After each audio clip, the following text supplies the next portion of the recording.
चलो देखो,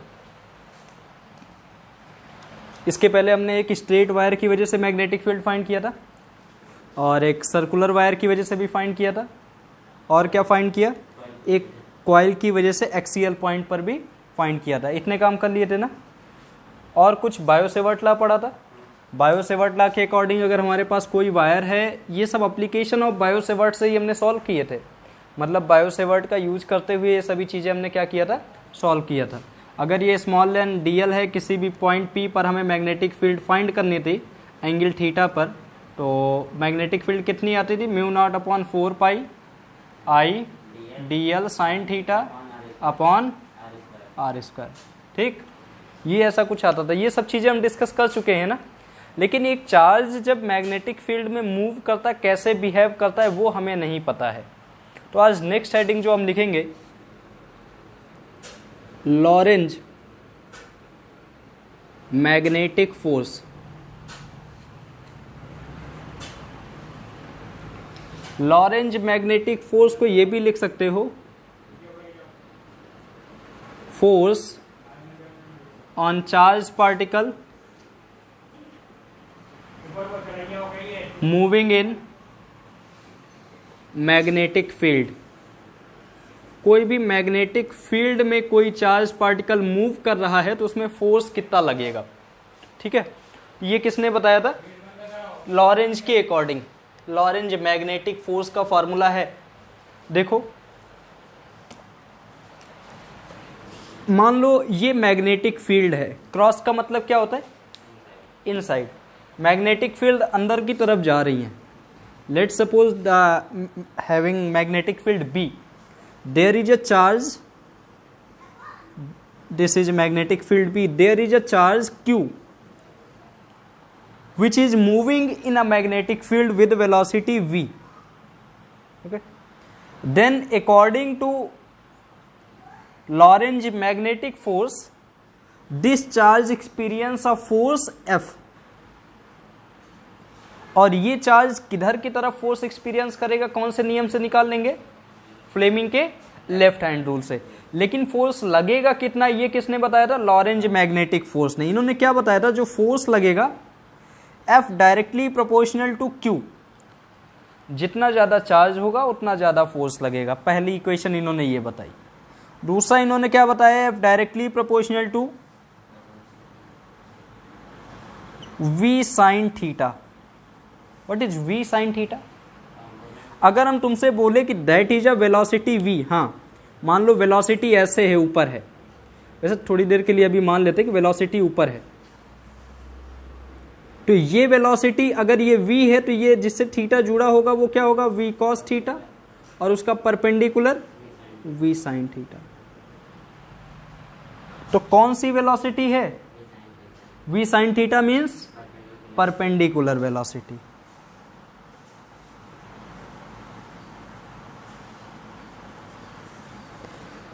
नेक्स्ट जो फोर्स लगेगा वो डायरेक्टली प्रोपोर्शनल होगा b। ठीक, जो फोर्स लगेगा। एक चीज और, इसमें तुम थीटा नहीं समझ पा रहे, परपेंडिकुलर तो समझ पा रहे, लेकिन थीटा किससे, एंगल थीटा। ठीक है, तो थोड़ी देर के लिए हम ये माने कि there is a magnetic field, इसमें मैग्नेटिक फील्ड है जो कि इसी डायरेक्शन में जा रही है, इस डायरेक्शन में मैग्नेटिक फील्ड है ऐसे बी, और एक बार वेलोसिटी जो है ऐसे मूव कर रही है, मतलब मैग्नेटिक फील्ड से कितना एंगल बना रही है, थीटा। तो ये क्या हो जाएगा, v cos थीटा, उसका परपेंडिकुलर क्या हो जाएगा, v sin थीटा। तो किससे perpendicular velocity, perpendicular velocity to magnetic field.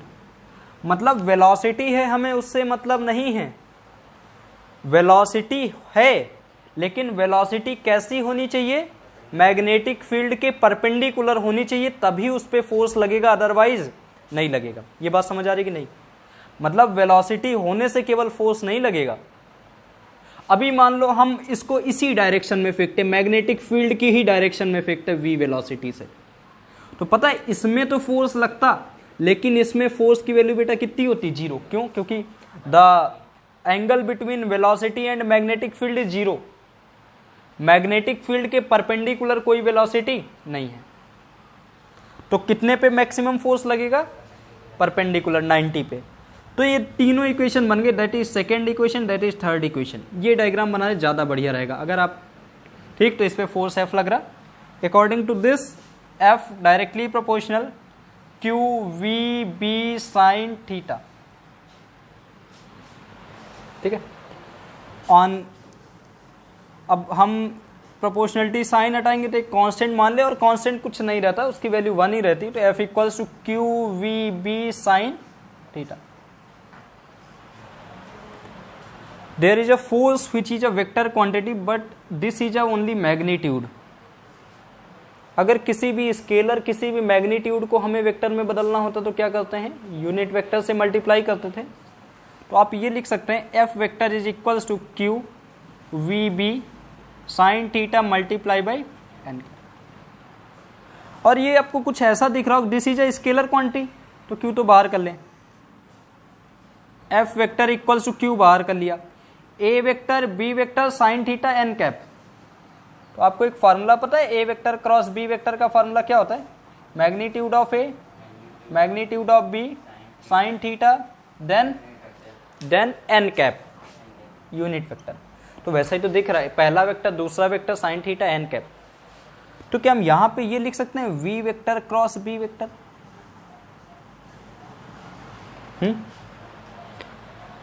F equals to, ये तो ये formula F equals to Q V B sine theta जो हमेशा मैग्नीट्यूड के फॉर्म में यूज करते हैं, या फिर F equals to Q V vector cross B vector.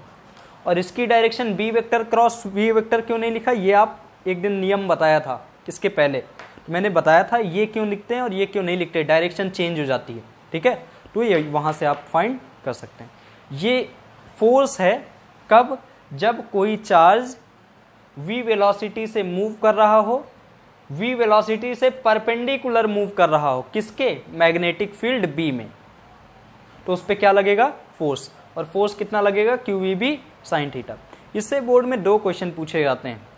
एक पूछा जाता है there is a magnetic field B, यहां पर मैग्नेटिक फील्ड B है, यहां पे एक चार्ज रखा हुआ है Q, बताओ फोर्स कितना? हमने कहा यहां पे एक चार्ज रखा हुआ है, रेस्ट में है, तो फोर्स की वैल्यू बताओ कितनी? 0, क्योंकि कोई वेलोसिटी नहीं है, ठीक है। दूसरा क्वेश्चन एकदम सिंपल ऐसे ही पूछा जाता है, मान लो मैग्नेटिक फील्ड इस तरफ जा रही है और हमारा चार्ज पार्टिकल भी इसी तरफ v वेलोसिटी से मूव कर रहा है, तो मैग्नेटिक फील्ड के परपेंडिकुलर कोई वेलोसिटी नहीं है, तो इधर भी फोर्स की वैल्यू कितनी हो जाएगी? 0। अगर आप देख ले तो मैग्नेटिक फील्ड और वेलोसिटी में एंगल 0 बन रहा है, तो F equals to Q V B sine 0, the value of sine 0 is 0, the force is equals to 0, ठीक है। नोट कर लो इसे,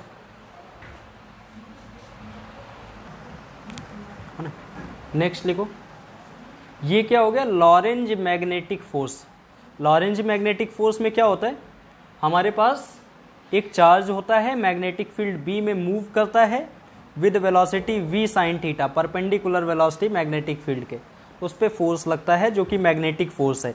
इसको कभी कभी हम FB से भी डिनोट करते हैं, this is a magnetic force. Magnetic field किससे डिनोट करते हैं? B से, तो इसको हम कभी कभी FB से या फिर अपना जिससे भी मानते हैं समझ लेते हैं। तो मैग्नेटिक फोर्स है इसलिए FB से डिनोट कर दिया, और ये force F equals to Q V B sine theta था। लेकिन अगर इमेजिन करो कि हमारा चार्ज पार्टिकल ऐसी जगह मूव कर रहा है जहां पर इलेक्ट्रिक फील्ड भी हो और मैग्नेटिक फील्ड भी हो, और हमारा चार्ज पार्टिकल मूव कर रहा हो, तो उसमें दोनों फोर्स लगेंगे ना। इलेक्ट्रिक फोर्स कितना होता है? इलेक्ट्रिक फील्ड में फोर्स कितना लगता है? 1/4 अरे भैया यहाँ इलेक्ट्रिक 1/4 पाई एप्सिलॉन नॉट के में कहाँ इलेक्ट्रिक फील्ड आया? E आया कहीं? मान लो यहाँ पे इलेक्ट्रिक फील्ड E है इस डायरेक्शन में, E इलेक्ट्रिक फील्ड, यहाँ पे एक चार्ज Q रखा है, बताओ इस पे फोर्स कितना लगेगा? हाँ कितना? QE। F इक्वल्स टू कितना लगेगा? QE। और यहाँ पे मान लो मैग्नेटिक फील्ड भी है, तो यहाँ पे चार्ज पार्टिकल मूव कर रहा, तो फोर्स कितना लगेगा? वेक्टर में नहीं, अभी ऐसे बताओ, magnitude QVB sine theta, 2 force लगेंगे इस पे। दो फोर्स लगेंगे, नेट निकालने के लिए दोनों को क्या कर दें, ऐड कर दें। यही है Lorentz magnetic force. Lorentz magnetic नहीं, लॉरेंज मैग्नेटिक तो ये है, लॉरेंज फोर्स ये है, ठीक है। तो लॉरेंज फोर्स क्या कहते हैं, अगर एक चार्ज पार्टिकल मूव कर रहा और ऐसी जगह मूव कर रहा जहां इलेक्ट्रिक फील्ड भी है और मैग्नेटिक फील्ड भी है, तो उस पे जो फोर्स लगेगा नेट, वो इलेक्ट्रिक फील्ड वाला फोर्स प्लस मैग्नेटिक फील्ड वाला फोर्स। बेसिकली जो नेट फोर्स आएगा वो रिजल्टेंट वेक्टर के फॉर्म में लिखेंगे। कैसे लिखेंगे, वेक्टर के फॉर्म में। चलो देखो, Lorentz force, consider a charge particle Q move with velocity v in a magnetic field as well as in electric field। मतलब वहां पे दोनों चीजें हैं, इलेक्ट्रिक फील्ड भी हैं और मैग्नेटिक फील्ड भी हैं। Let's suppose this is a electric field and cross this is a magnetic field, this is a electric field. That is a charge particle which move with velocity v which make 90 degree with magnetic field, because charge particle move in this direction but this cross symbol shows magnetic field goes inside। Cross का मतलब क्या है कि magnetic field board के अंदर जा रही है, तो कितना एंगल बना, 90 डिग्री, ठीक है। तो यहां पे ये एंगल 90 हो गया। अगर लेट सपोज 90 नहीं भी बन रहा, थोड़ा सा अंदर ऐसे जा रही है हमारी, इस तरह वेलोसिटी जा रही है, तो भाई इस तरह में तो 90 नहीं है। Let suppose that make with the angle make is theta degree, inside ऐसे जा रही वेलोसिटी, तो इस पे दोनों फोर्स लगेंगे। Force due to electric field which is equals to electric field denoted by E, which is equals to F equals to QE in a vector form। F vector is equals to QE vector। First equation, force due to magnetic field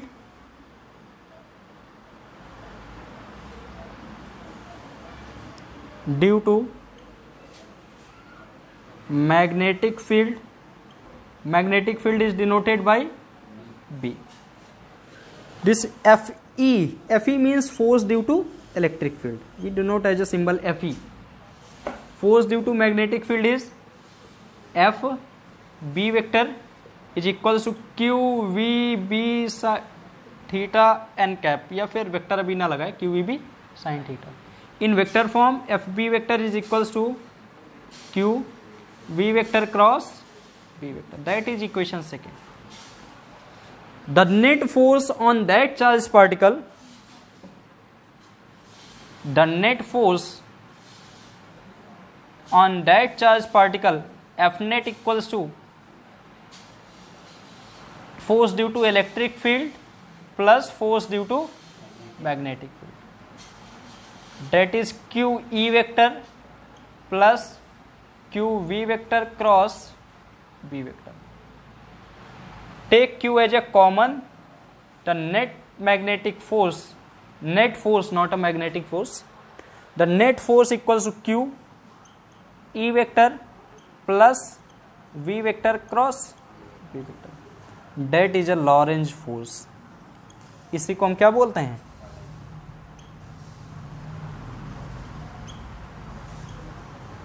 Lorentz force. समझ में है, charge particle है, electric field में भी move कर रहा है और वहां पे दोनों फील्ड हैं, इलेक्ट्रिक फील्ड भी है और मैग्नेटिक फील्ड है, तो वहां पे जो फोर्स लगेगा वो क्या होगा, दोनों के वेक्टर सम के बराबर होगा। नेट एफ इलेक्ट्रिक फील्ड वाला फोर्स प्लस मैग्नेटिक फील्ड वाला, इलेक्ट्रिक फील्ड वाला force Q E vector, magnetic field वाला अभी by Lorentz magnetic force Q V vector cross B vector, दोनों को ऐड कर दिया, क्यू कॉमन कर लिया, आ गया। इसी को क्या बोलते हैं, लॉरेंज फोर्स। और ये दोनों पता है कैसे सॉल्व करते हैं, A vector cross B vector, determinant पढ़े हो तो उसी तरीके से, ठीक है। मैथ में है डिटर्मिनेंट, नहीं होगा या फिर किसी दिन जब क्वेश्चन आएगा तो वहां पे करा देंगे, ठीक है। अभी इसको नोट करो जल्दी से,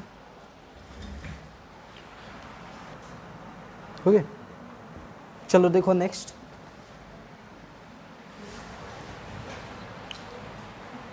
next derivation.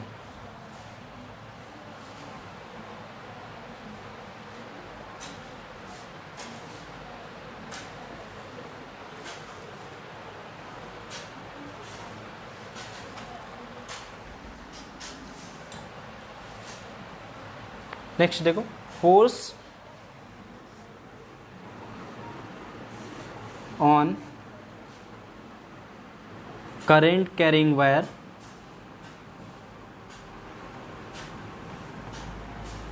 Place in a magnetic field. अब समझो इधर, अभी तक तुम्हें ये बात तो समझ में आ गई कि अगर मैग्नेटिक फील्ड है, मान लो यहाँ पे कितनी मैग्नेटिक फील्ड है, B, यहाँ पे कोई चार्ज पार्टिकल मूव करता है विद वेलोसिटी v, तो इस पे फोर्स लगता है, वो फोर्स कितना लगता है, QVB sin थीटा। यहाँ तक कोई दिक्कत नहीं। अब देखो, अगर यही मैग्नेटिक फील्ड में हमारे पास एक वायर रखा हुआ है,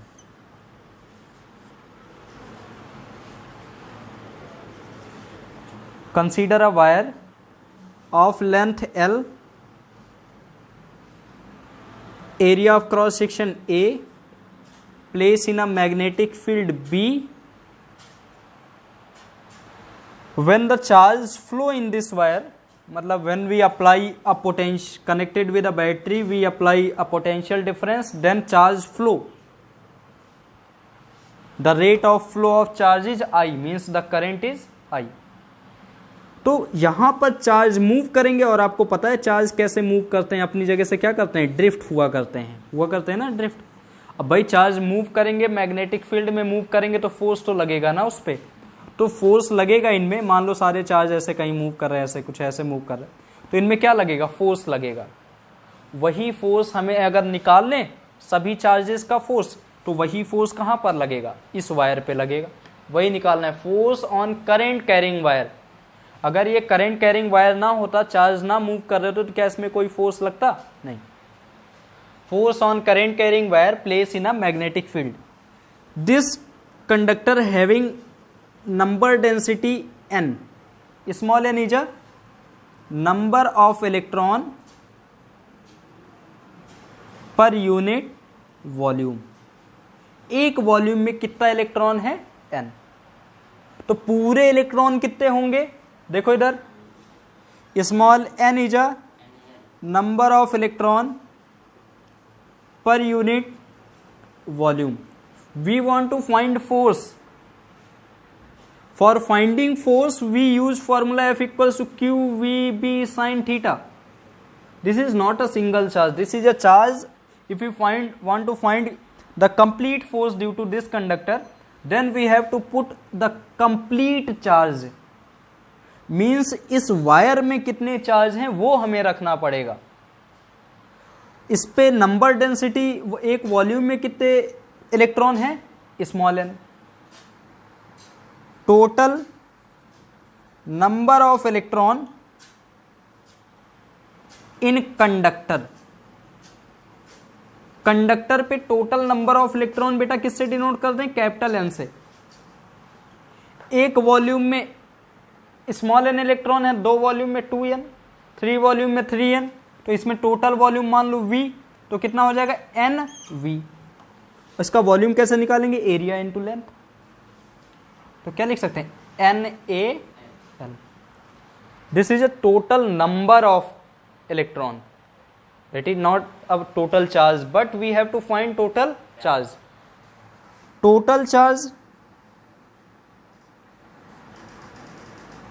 charge that is capital Q, which is equals to total number of electron and E। कहां से लिखा, क्वांटाइजेशन ऑफ, ऐसा डेरिवेशन कराया है क्या पहले, हाँ 10th में, नहीं ये NaL वाला, किसमें,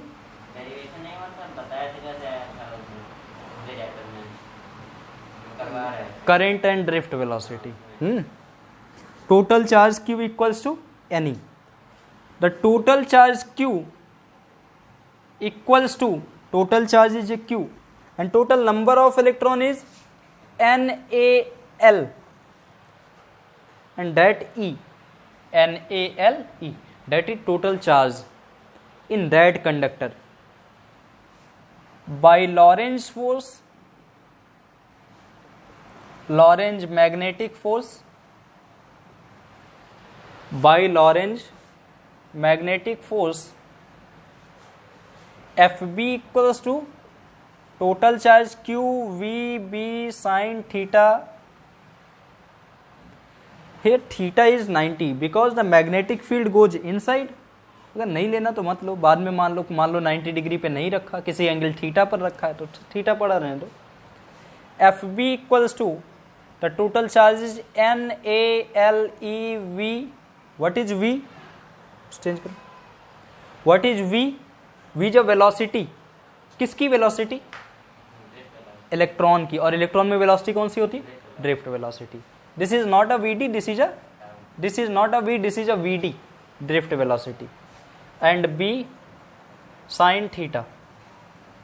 And we know the formula I बराबर NEAVD, relation between current and drift velocity.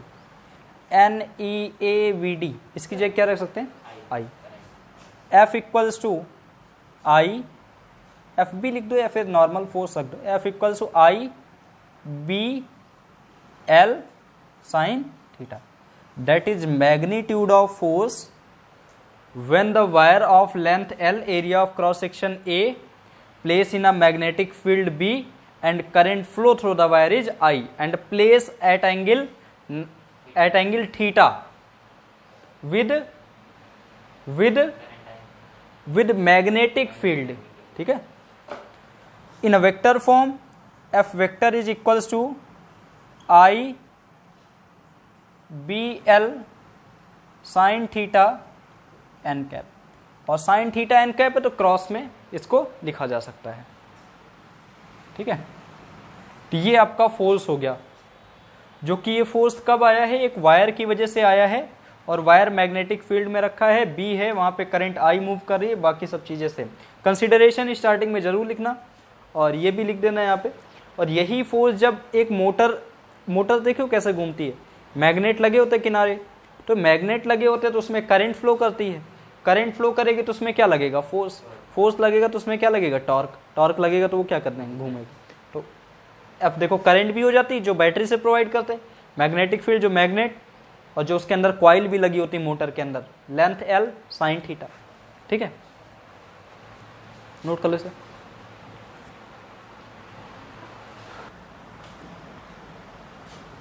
हो गया. ये क्वेश्चंस करा दिए ना. देखो कॉन्सेप्ट ऑफ मैग्नेटिक फील्ड मतलब और स्टेट मैग्नेटिक फील्ड बी से डिनोट करते हैं, बताया था कि नहीं? यूनिट क्या होती है? टेस्ला. और बाकी गॉस भी होती है. और स्टेट का एक्सपेरिमेंट भी बता दिया हमने, है ना, स्टार्टिंग में कि मैग्नेटिक फील्ड कैसे जनरेट की गई थी. और स्टेट के एक्सपेरिमेंट के बाद बायोट-सेवर्ट लॉ भी हो गया. बायोट-सेवर्ट लॉ, और उसके 3 एप्लीकेशन कराए थे, 3 की 4 हुए थे जो भी हुए थे. एक स्ट्रेट वायर, एक सर्कुलर वाला और एक कॉइल के एक्सिस पर, है ना, तीनों हो गए थे. और अभी एम्पियर लॉ हमने नहीं कराया, ये कराना है.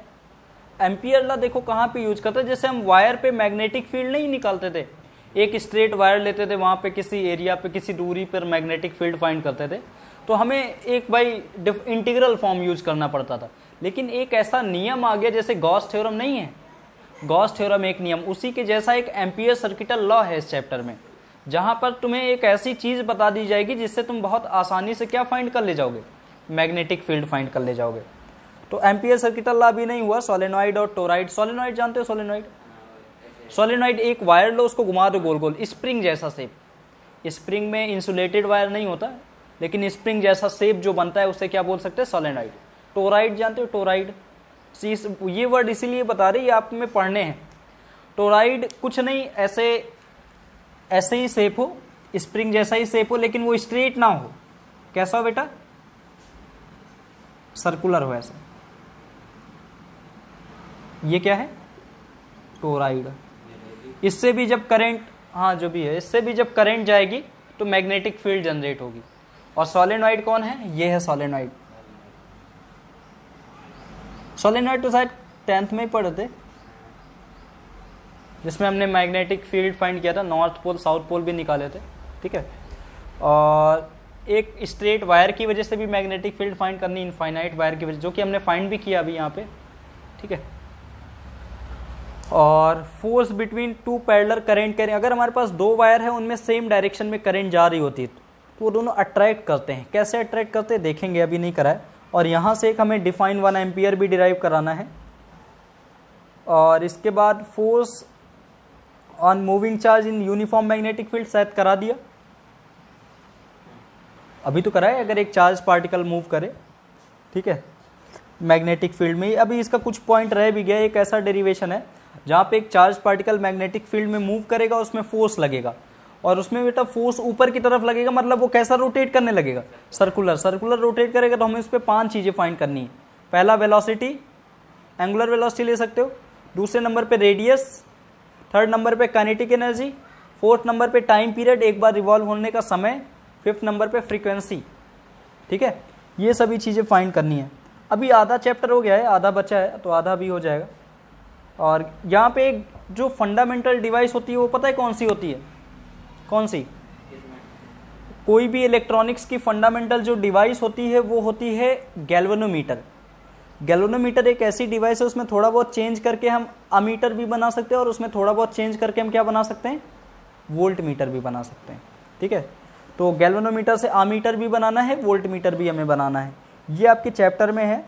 और सेंसिटिविटी ऑफ गैल्वेनोमीटर, कितना सेंसिटिव होगा।